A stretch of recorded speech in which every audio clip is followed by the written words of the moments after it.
Amin. Wis pokoknya istiqomah lah, mbah bar maghrib, mbah bar subuh, biasakan baca Quran. Siapa kata Rasulullah yang satu hari satu malamnya membaca Al-Quran 100 ayat, 100 ayat, seumur-umur dia sampai mati nggak pernah dibuat fakir sama Allah. Orang arah kebelet utang. Ini saya kebelet utang. Iya, itu berarti amalan. Nanti tak ijazah ya. Nanti selain 100 ayat ini ada ijazah. Dan ini juga tentang Quran. Asbabun nuzul ayat wa may yattaqillaha yaj'al lahu makhraja wa yarzuqhu min haitsu la yahtasib. Itu asbabun nuzulnya nanti kita bahas tentang Al-Qur'an. Hadisnya Rasulullah, innallaha yarfa'u bihadza aqwaman. Allah mengangkat derajat kaum dengan Al-Qur'an ini. Berarti sampean kalau ingin derajatnya dinaikkan sama Allah, kembali ke Quran. Baca dulu, setelah baca dibeneri bacaannya. Setelah bacaannya benar, pelajari isinya. Setelah pelajari isinya, amalkan. Setelah diamalkan, dakwahkan. Wa yadau bi akharin, dan orang-orang yang meninggalkan Quran dihinakan oleh Allah. Wong kok gak nganggo dalane Quran, ya wis hidupnya hina. Nah, tak delok kok akeh wong sulit. Seminggu ini orang yang datang ke rumah saya dengan bawa sertifikat asli, bukan fotokopi, asli Pak. Suruh beli tanahnya itu banyak. Ternyata kita tidak memungkiri bahwa akhir-akhir ini banyak orang yang sedang sulit. Makanya tak ijazahi. Ayat ini turun itu ketika terjadi kesulitan sama sahabat yang bernama Auf. Auf itu punya anak namanya Salim. Salim itu ikut perang dan tertawan oleh orang-orang musyrik. Padahal Salim ini tulang punggung keluarga, bapaknya sudah sepuh. Sehingga ketika ditawan, ibunya Salim ini ngomong sama bapaknya yang bernama Auf, istrinya Auf ini, bapak ndang nengone Kanjeng Nabi, bapak awake iki kepiye? Kita sudah tidak kuat. Apa yang kita makan? Bagaimana nasib anak kita? Tolong mintakan solusi sama Rasulullah. Akhirnya Auf ini datang. Assalamualaikum ya Rasulullah. Waalaikumsalam. Ya Rasulullah, engkau pasti mengetahui bahwa anakku yang bernama Salim telah ditawan oleh orang-orang musyrik. Terus, apa yang harus aku lakukan ya Rasulullah? Untuk bisa terlepas dari himpitan ekonomi ini. Sedangkan Salim itu tulang punggung ya Rasulullah. Yang biasanya mencari maisha untuk kita itu siapa? Salim. Apa kata Rasulullah? Bacalah sebanyak-banyaknya la haula wala quwwata illa billahil aliyil azim. Apa? La haula wala quwwata illa billahil aliyil azim. Baca sebanyak-banyaknya. Semoga Allah memberi kemudahan terhadap Salim, semoga Allah memberi jalan keluar kepada Salim. Apa yang terjadi? Akhirnya mantuk niki Auf. Bu, wis oleh solusi. Napa Pak solusine? Kanjeng Nabi dawuh kongkon maca la haula wala quwwata illa billahil aliyil azim. Berapa jumlahnya? Sebanyak-banyaknya, semampumu. Maka kesulitan kita akan dihilangkan oleh Allah. Ini bahasa yang luar biasa Bapak. Ini bahasa yang indah sekali. Aku akan mengamalkannya. Bapaknya yang bernama Auf, la haula wala quwata illa billahil aliyil azim. Ibunya mendoakan la haula wala quwata illa billahil aliyil azim. La haula dikebut. Tahu-tahu Salim itu di tawanan orang-orang musyrik. Itu orang-orang musyrik itu tertidur. Kaya kesirep tuh. Lho lawange kok mengo. Lho aku kira melayu iso iki. Salim ini keluar. Tidak ada yang terbangun dari orang-orang musyrik. Penjaganya nggak ada yang bangun. Tentara-tentaranya nggak ada yang bangun. Wah, buareng melengak. Ono kandang. Loh, ono wedhus akeh. Wedhusnya jumlahnya 4.000. Iki tak giring kruntu ora ya. Buareng melihat ke samping lagi ada onta, 50 onta. Segitu banyak pasukan orang musyrik, nggak tahu saya keluar. Iki wedhuse karo ontane tak giring kruntu ora tak bawa ke Madinah. Akhirnya ditokno digiring, Pak. Digiring adu arep, kok nek kecekel ya ben ora kecekel, sing penting nggo wedhus karo unta. Wah, unta digiring, wedhus digiring sampai Madinah, sampai rumah gak konangan, Pak. Bareng bapake bingung, Auf niki bingung Salim, lah kowe selamat kok nggawa unta kaya ngene. Nggawa wedhus kaya ngene. Iki terus hukume piye? Iki haram kok halal, iki ghanimah apa piye? Ya takokno Kanjeng Nabi, takokno Kanjeng Nabi. Akhirnya datang, ya Rasulullah, engkau memberi doa kepada kami. Masya Allah, Salim diberikan keselamatan oleh Allah. Tidak hanya selamat ya Rasulullah, Pak, dia pulang bawa kambing dan unta. Untone 50, wedhuse 4.000. Wes sing bakul wedhus, umpama wedhus 2 juta ping 4.000 duit piro iki? Piro, Fik? Oh, 8 miliar atau 800 juta? 8 miliar. Lah sing untane ya 20-an juta nang wis ketok moto iku. Wis. Ditanyakan ya Rasulullah, dia bawa kambingnya orang musyrik, dia bawa untanya orang musyrik, itu bolehkah kami makan? Bolehkah kita ambil ya Rasulullah? Rasulullah belum jawab, turun ayat. Wa may yattaqillaha yaj'al lahu makhraja wa yarzuqhu min haitsu la yahtasib. Barang siapa yang bertawakal kepada Allah, yang bertakwa kepada Allah, Allah akan memberikan jalan keluar dari jalan yang tidak pernah diduga-duga. Jadi Kanjeng Nabi, oh ayat ya wis ora apa-apa, ora apa-apa.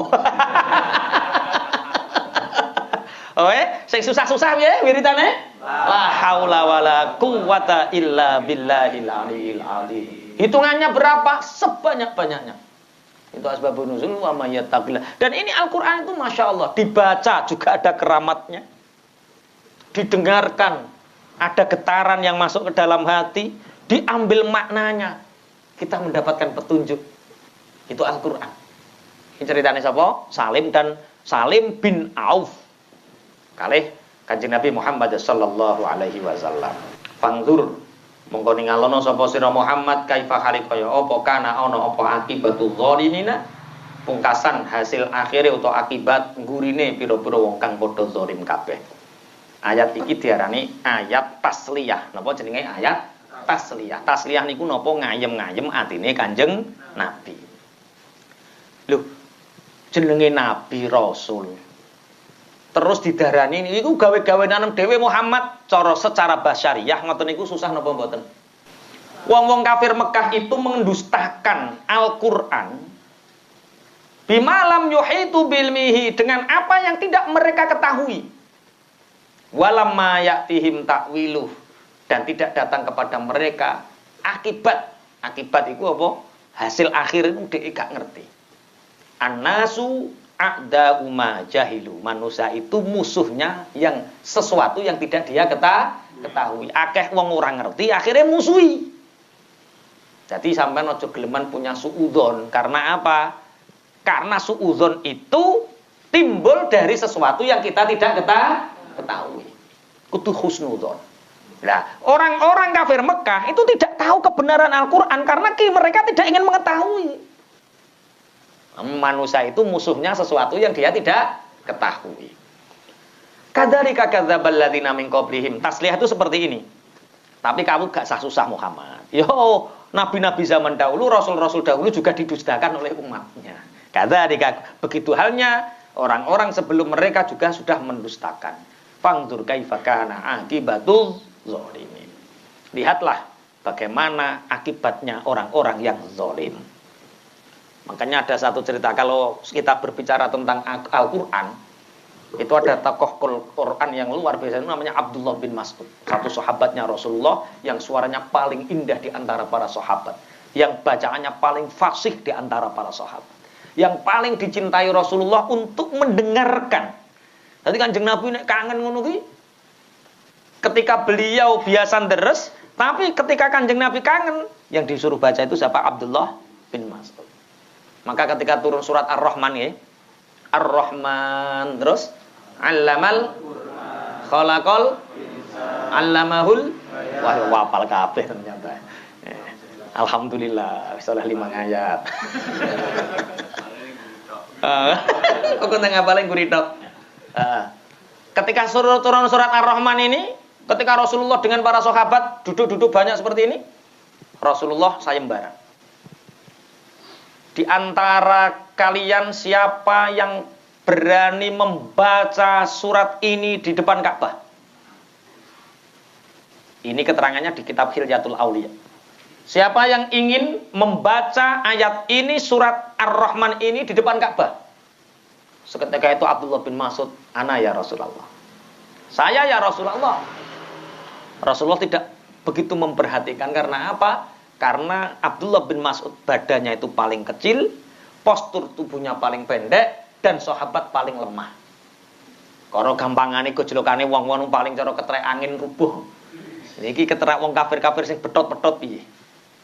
Rasulullah mengulang lagi pertanyaan, siapakah yang di antara kalian yang berani membaca surat Ar-Rahman ini di depan Ka'bah? Ana ya Rasulullah, Abdullah bin Mas'ud. Ya sudah. Akhirnya Abdullah bin Mas'ud berangkat ke Ka'bah. Di situ banyak orang-orang kafir Quraisy yang ada di sekitar situ mendengarkan Ar-Rahman, 'allamal Qur'an, khalaqal insana, itu dengan suara yang lantang. Abu Jahal teko kampleng, pelak, geblak tangannya Abu Jahal sak raine. Kupingnya berdarah. Jungkel tidak hanya berdarah. Sama Abu Jahal kupingnya dibolongi carane nganggo dom. Terus dikai tali. Sehingga Abdullah bin Mas'ud ketika datang di majlis Rasulullah, Abdullah bin Mas'ud menangis. Semua sahabat ikut nangis. Kabeh nangis. Rasulullah sebenarnya juga ingin nangis. Tapi Rasulullah tersenyum tiba-tiba. Tersenyum. Jangan ya Rasulullah, kita ini sedih memikirkan Abdullah bin Mas'ud yang ditampar sama Abu Jahal. Sedih, melok sedih, dan jenengan kok tersenyum. Rasulullah mengatakan nanti kamu akan tahu apa yang akan terjadi. Kenapa saya tersenyum dan tidak bisa saya terangkan hari ini. Akhirnya terjadi perang Badar. Perang Badar ini Abdullah bin Mas'ud, ya Rasulullah, dengan postur saya seperti ini, bolehkah saya ikut berperang? Boleh. Karena kamu nanti akan mendapatkan peristiwa besar. Bawalah senjata yang kamu mampu. Abdullah bin Mas'ud iku nggawa senjatane Umar bin Khattab ya ora kuat. Nggawa senjatane sahabat sing gedhe ya ora kuat. Lah kaya golok terbange Mas Dimas tak cekel aku ya ora kuat aku. Wong ndang sakmono gedene. Goloke iso miber. Golok terbang. Aku nyekel yo sing cilik-cilik. Akhirnya Abdullah bin Mas'ud membawa senjata yang seperti yang sesuai postur tubuhnya. Akhirnya betul perang berkecamuk. Abdullah bin Mas'ud, dalem ya Rasulullah. Nanti kamu jangan terlalu dekat dengan musuh. Tugasmu hanya mengawasi siapakah orang kafir yang terjatuh dan pingsan, sebelum dia bangun kamu membunuhnya. Ya Rasulullah. Wah, Abdullah bin Mas'ud menghindar, jatuh di hadapannya Abu Jahal, Pak. Abu Jahal wonge gede. Abu Jahal wonge gede. Iki sebelum bangun aku harus sudah naik ke tubuhnya. Tapi jangan-jangan nanti aku naik ke tubuhnya dia sadar. Wah, pikirannya. Akhirnya satu-satunya cara adalah beliau merangkak, mengambil senjatanya, ditaruh di leher Abu Jahal. Ketika dia gerak, dia sudah terkena senjatanya, minimal melukai. Akhirnya dia seperti itu. Kemudian dia mau merangkak ke tubuhnya. Itu pun kesulitan. Saking gedenya Abu Jahal, cileke Abdullah bin Mas'ud munggah awake iku kerangkean, Pak. Kata Abu Jahal, ini siapa orang kecil ini mau membunuhku? Jadi Abu Jahal, kurang ajar Abu Jahal. Abdullah bin Mas'ud, apa kata dunia cara saya kino? Malu aku bila kamu bunuh dengan senjatamu. Tolong, kamu boleh membunuhku, tapi dengan senjataku sendiri, biar aku mati dalam keadaan terhormat. Jenenge Abdullah bin Mas'ud kerangkean gowo apa? Ora kuat, Pak. Ki piye akhire ditaleni mlaku ning pinggir gulune, dikek ning gulune. Jadi dibunuh dengan senjatanya siapa? Abu Jahal. Ketika mendengar itu, sakwise terus ceritanya dibarno dhisik ya. Akhirnya terus Abdullah bin Mas'ud itu menali kupingnya siapa? Abu Jahal, ditaleni terus taline ditalekno buntute jarang dindegarno, Pak. Walah wong delok ya kemekelen to. Lah, apa kata Rasulullah? Itulah yang aku lihat ketika Abu Jahal menampar Abdullah bin Mas'ud dan melukai kupingnya. Akhirnya Abdullah bin Mas'ud menceritakan tentang kesombongan Abu Jahal ketika meninggal. Fir'aun zaman Nabi Musa itu lebih ringan daripada Fir'aun zamanku. Sahabat bertanya, atas dasar apa ya Rasulullah Fir'aun zaman Musa lebih ringan? Fir'aun zaman Nabi Musa itu sebelum mati dia beriman. Hatta idza adrakahul gharaqu qala amantu billadzi amanat bihi banu Israil.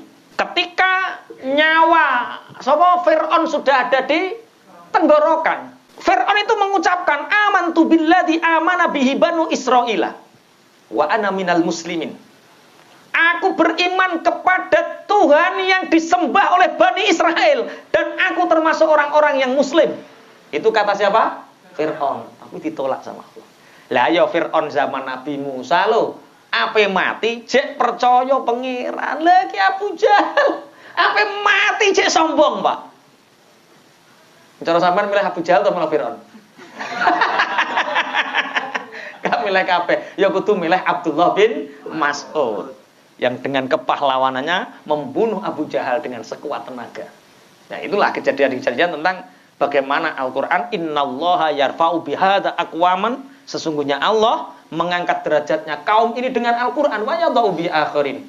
Dan Allah menghinakan umat yang meninggalkan Al-Qur'an. Maka kalau kita ingin mulia, apa syaratnya? Membawa Al-Qur'an dalam hidup kita. Membawa Al-Qur'an dalam keseharian kita. Membawa Al-Qur'an dalam ruh dan jiwa kita. Membawa Al-Qur'an dalam kematian kita. Allahumma amin. Masya Allah.